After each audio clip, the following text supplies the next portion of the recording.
You're watching Fide Culture on Charismatic TV. What up everyone, Maggie here and welcome back to my channel. Welcome to the first episode of Fide Culture Season 2. Today I have with me Heran. Yes. Did I get that right? You Yes. did. I've been practicing. She's from Ethiopia. All my Ethiopians out there. Represent.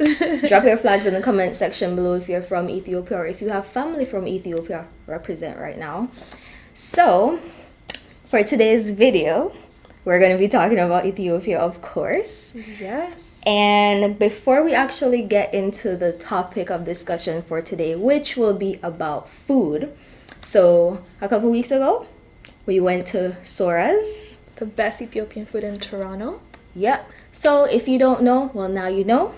So, it's located, so basically, if you take the subway, line 2, near Greenwood Station. I'll link below so you know where to find it. So, we went there and I was able to try 3 different dishes. One was a traditional, like, was it the main? One was cornis. Okay. Second one was shiro. Mhm. And the third one is chacha. So the cornis is like bits of injera dipped in like a sauce, and it comes with grounded beef on top of it, and on top of that, Wait, hold on. We're not giving them too much yet. Let's put that on pause. Sure. But you guys know the name now of the 3 things that we were able to eat, and it was a really great experience. Thank you again for bringing me there, and No problem. highly recommend if you want to try Ethiopian food. That is a place that, like, I can say it felt authentic. So Okay. yeah. Yeah, it's the best food ever. What can I say? So, before we get into all of that, I do have a couple questions I want to ask before we talk about the food. Okay. Mainly like some fun facts about Ethiopia. So, the first thing I'm going to start off with, because I'm very curious. Yeah. What language do they speak in Ethiopia? So we have over 85 languages in Ethiopia.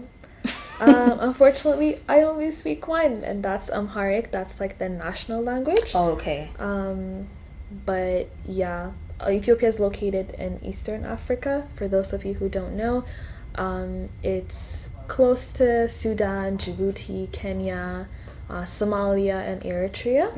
It's a landlocked country, and it's one of the only countries in Africa that has not been colonized. Oh. We're very proud of that. You would Congrats! hear everyone say that when you go there.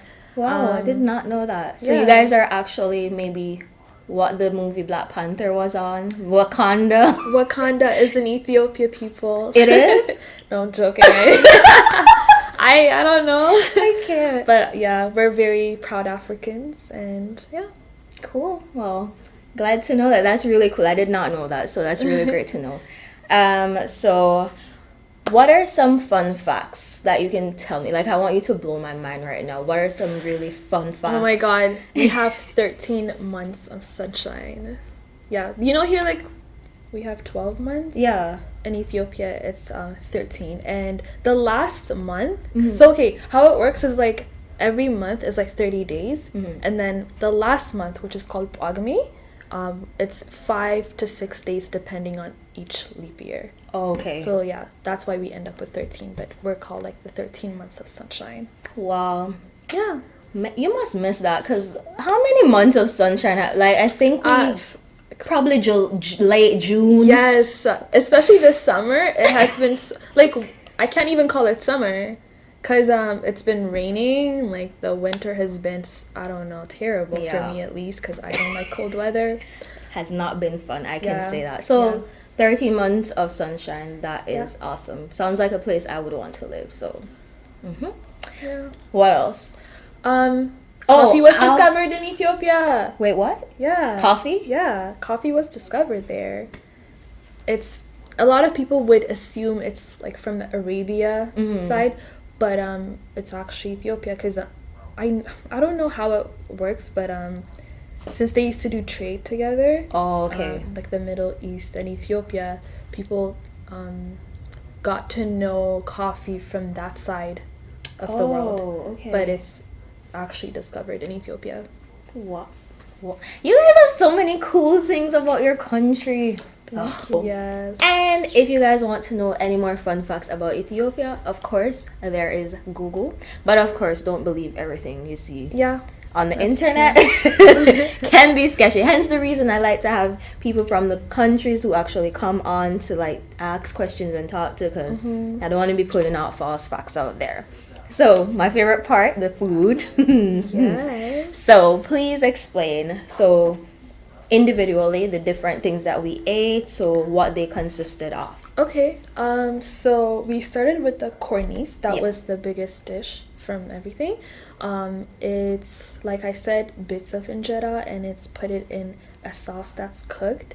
And then on top of the firfir, it's called firfir, the bits of injera with the sauce, there's the kitfo. That's ground beef with butter and different spices and herbs added into it. And then on top of that is cottage cheese. That's how we usually eat it. And the second dish that we had was shiro. Shiro was the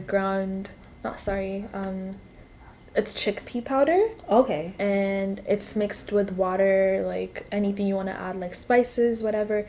And it comes to this thick consistency.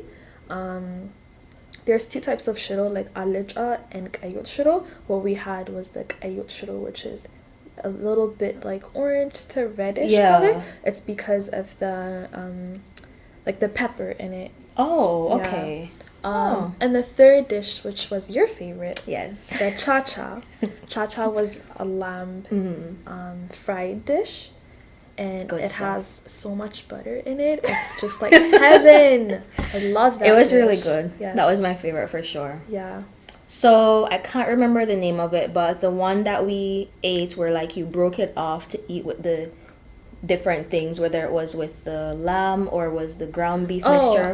That's the injera. The injera. Okay. So we had two types actually. Oh yeah. That's true. We had two types. One was the local injera and one was the imported one. So the imported one is like 100% teff based. Teff is the grain that's used to make the injera. It's an indigenous plant, if I'm correct. The local one, they add different things to it. Okay. It's different from the imported one because the imported one has a little like more of a sour taste. Yes, I did notice that. Yeah. And the color difference that you can tell.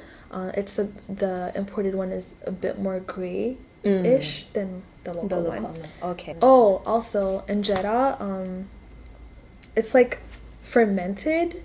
That's why you see like the little holes in them. Yeah, and the sour taste to it, it comes from the yeast.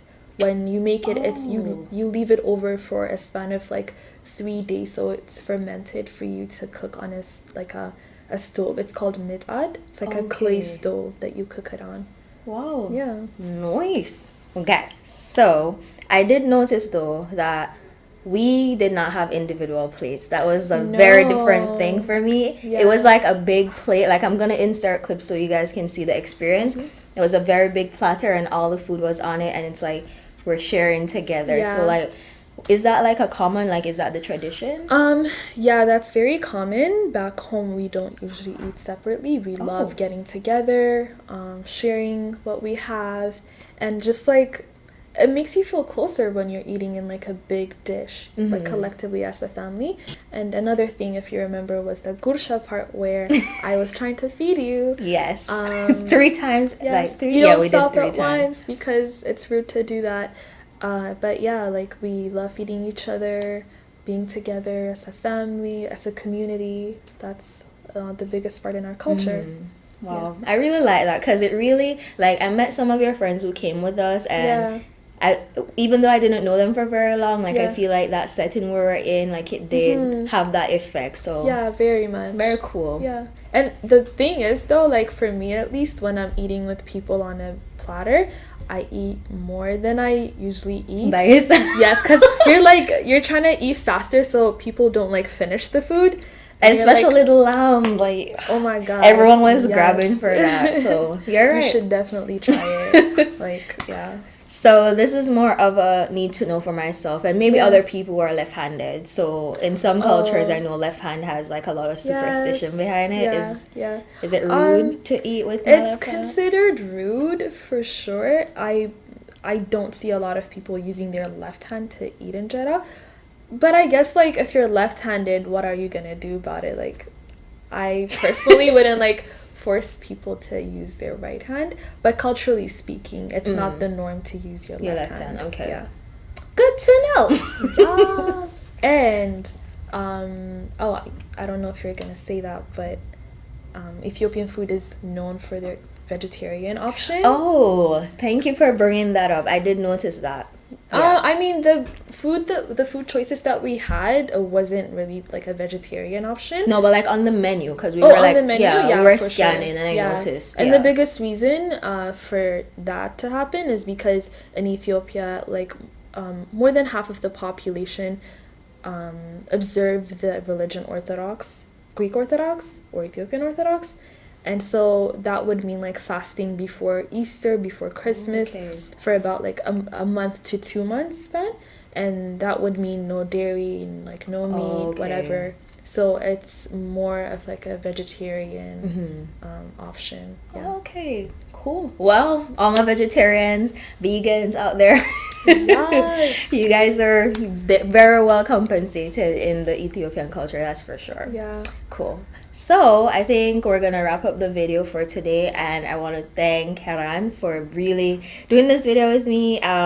For the longest, I've wanted to do Ethiopia, but I did not have people around me. That's the great thing about Toronto. We have such a diverse culture, and it's really easy to find people from different countries. So I'm really hoping that y'all would like this series. If you haven't subscribed yet, go ahead and subscribe. Hit the like button if you like it, and share this video. Let everyone know about the series season 2. Let's keep it going. All right? Yes. Anything you want to say? You want to shout out nobody? No. Just, thank you. Follow your girl on Instagram. Don't add that.